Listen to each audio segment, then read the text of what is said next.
You hear that? That's the theme song for this movie. It doesn't fit. I like it though, but it doesn't fit. It's more like something Pennywise would use. I guess it's a work for Killjoy too. They're also in the middle of nowhere, but there's a clown in that, a killer clown. So,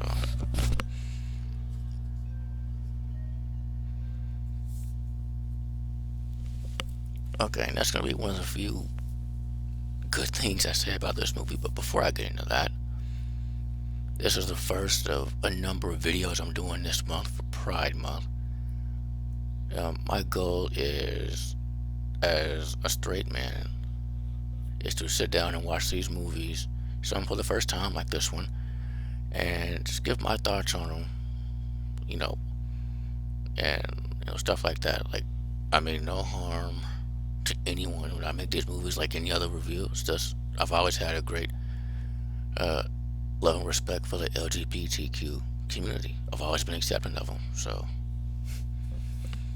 here we go. Make a Wish, or as it's called in the UK. Let me look at my phone. It was called Lesbian Psycho Killer in the UK. No, Lesbian Psycho. That's what it's called in the UK. Here in the States and everywhere else, it's called Make a Wish. Let me read the tagline for the UK one. Then I'll read the other one. Everybody's a suspect. Everybody's a lesbian. Only one is a psycho killer. Meh, right? Now the one here is actually in the trailer. It's if anyone can think of a better setup for a horror film than lesbian ex-lovers camping in Texas, I love to hear it. That's by Fab Magazine. Never heard of them, but yeah, that quote it's in the trailer for this movie. And the trailer is old school, like a late '70s type slasher trailer, and it's okay. The subtitles: "Be careful what you wish for." This is a birthday slasher, by the way. And this is by Wolfe Films, who you may be seeing a lot more of. Uh, Sexy, gruesome, and hilarious. Oh, so that's on purpose. Okay. Make a Wish keeps you guessing until the very end. It doesn't. So sexy, gruesome, and hilarious. Okay, I guess two of those are true. I mean, yeah, it's about a woman who invites all of her exes, who she's still friends with, and apparently still fucking, even though she has another girl. She invites all of them on a camping trip, and big surprise, everybody's fucking everybody, right? And then they all start getting killed off. That sounds a bit familiar, right? Like Friday the 13th, which isn't the most blatant ripoff, but it is that. Like right down to towards the end, where they start realizing people are getting killed. You see somebody's body hanging, just like in the first one. They even rip off like other movies, like right before somebody gets killed, you see the killer do this with their hands, like Freddy. Like, what is that? The very next scene is just them washing up on shore. Oh man, there's even there's even a sleeping bag kill in this movie. Yeah. But yeah, so big surprise. Everybody's fucking everybody, and that doesn't sit well with a lot of people, especially our lead, who's really the only one who's even a decent actor. Like the acting is, oh, it's and when they try to emote, it's like a monotone trying to emote. It's nothing. It's like the back just said, it's hilarious. It was hilarious, man. Apparently that's on purpose because I was laughing the whole time. And the writing, oh my goodness, the writing. Uh,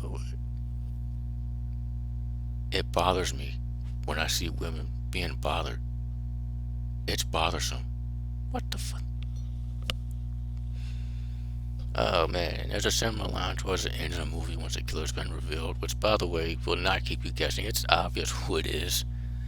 Maybe it's because I've been watching slashers for almost 25 years, but I realized who it was. Then I forgot, and then remembered, oh yeah. And when it got revealed, I'm like, I knew who it was. And it both makes sense and doesn't because then this person's like, Towards the end, when everyone but the killer's girl has been killed, the killer hands her girl to lesbian hands her girl a gun and I think alcohol, and she's running. And I wish I had the footage because it's fucking hilarious. She's running with like all throughout it. It's so I know she's panicking now, but why are you running through the woods with like a gun and alcohol? That can't be. And when she stops, she realizes she goes, she drops, and the girl runs this way, but the killer runs that way. This is before the reveal, and the girl runs right into the killer. How fast is this woman to have? It's not possible. And like stuff like that. And then there's one detail I noticed that I kind of liked, which is for most of the movie, everybody's wearing blue jeans and brown boots, like in Scream. Everybody's wearing the killer's black boots. Like that's a good detail. I like that. And my goodness, where was I going with this? Like yeah, and then the reveal, the obvious reveal in my eyes. Um, it is the most confusing and best part of the movie because he just breaks down at first because you think the killer's caught the girl, her girl, but then she lets her go as if you already know this is the killer. Like she let her girl go, after choking her for a little bit, and then she runs back to the campsite where everybody's dead and seemingly takes it in for the first time, breaks down, starts crying, which turns into this evil psychotic laughter. And then that's when like again, I already knew. Um, and then from then on, oh yeah, there was this investigator who was looking for somebody matching her description, and when he tells the park ranger or whoever the description, he's like, all right, but you know how many people have that description around here? And for some reason, that's what tipped me off. Like, okay, I gotta know who it is. Like, I don't. And he's looking for her, and he finally finds her, and he's like, come home, your family wants you, you know how it goes. And then she goes on this weird psychological tangent of why she killed everyone because they all cheated on her, but she's been doing the same thing this entire trip to her own girl, who by the way confronts her. One of the better parts of the movie. It- why, and then it becomes this weird chase scene where admittedly the lead is kind of badass in this. That is until she has dude and she goes off on this anti-man tirade. I'm like, you really didn't need that in this. It was terribly written too. Like a lot of this movie. Like my goodness. Like like Wolf films have done way better than this. Way better. Um, yeah, she goes on this tirade, and I checked out, so I don't know what happened between then and the confusing actual ending. But when I checked back in, she had went back to the campsite. No, she had killed dude, and then it was revealed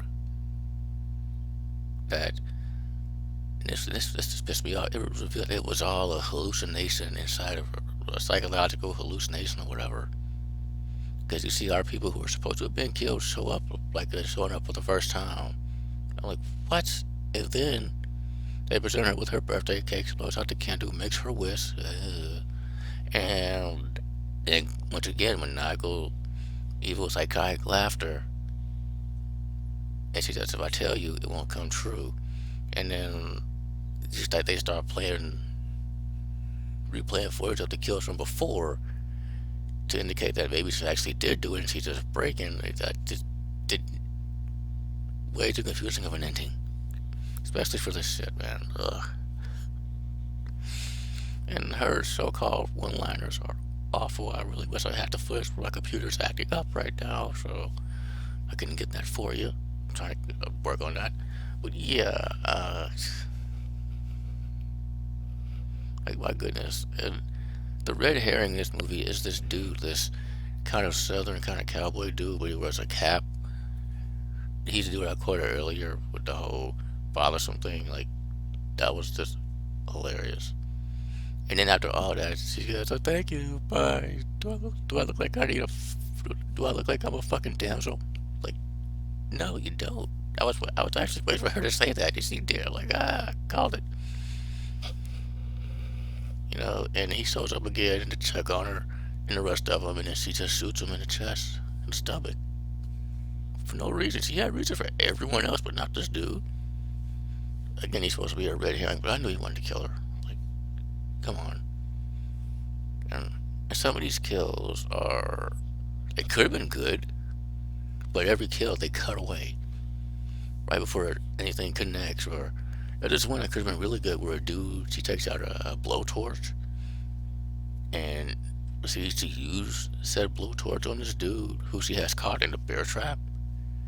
Only it cuts away just as he's about to use it, and you hear him scream, and it cuts back to him like still breathing but dying, I guess. Like, what? It's just like that the whole movie. Like, the kills. I feel like this director. Who was this director? Oh, okay, it's a woman. A woman. Sharon Ferranti. Sorry if I butchered that.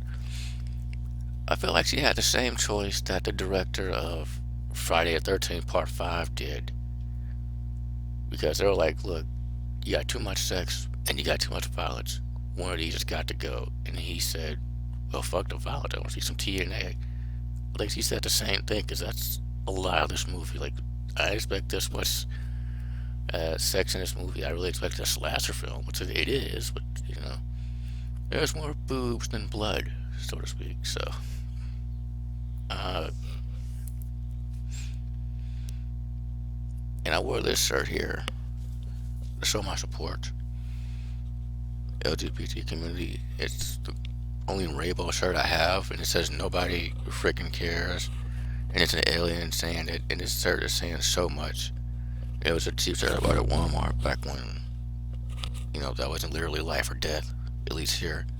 So, yeah, I like this shirt.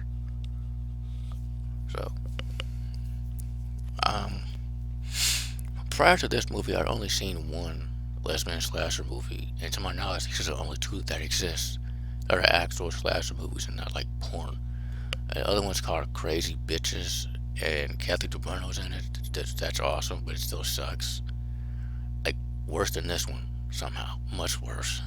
Don't expect a review of that one, because I powered through that shit once. That was enough. It's basically the same thing, except instead of being in the middle of nowhere, camping there in the middle of nowhere, in a mansion, and that one got a spin-off internet series. It's a comedy now, and apparently it's still ongoing. That's great, but,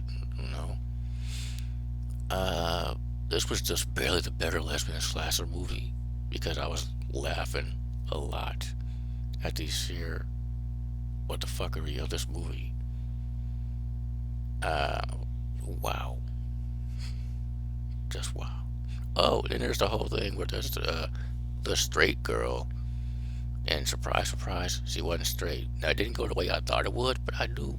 But it did go where I thought it would go, if that makes sense. Like, I took a different way to it, but it still got there.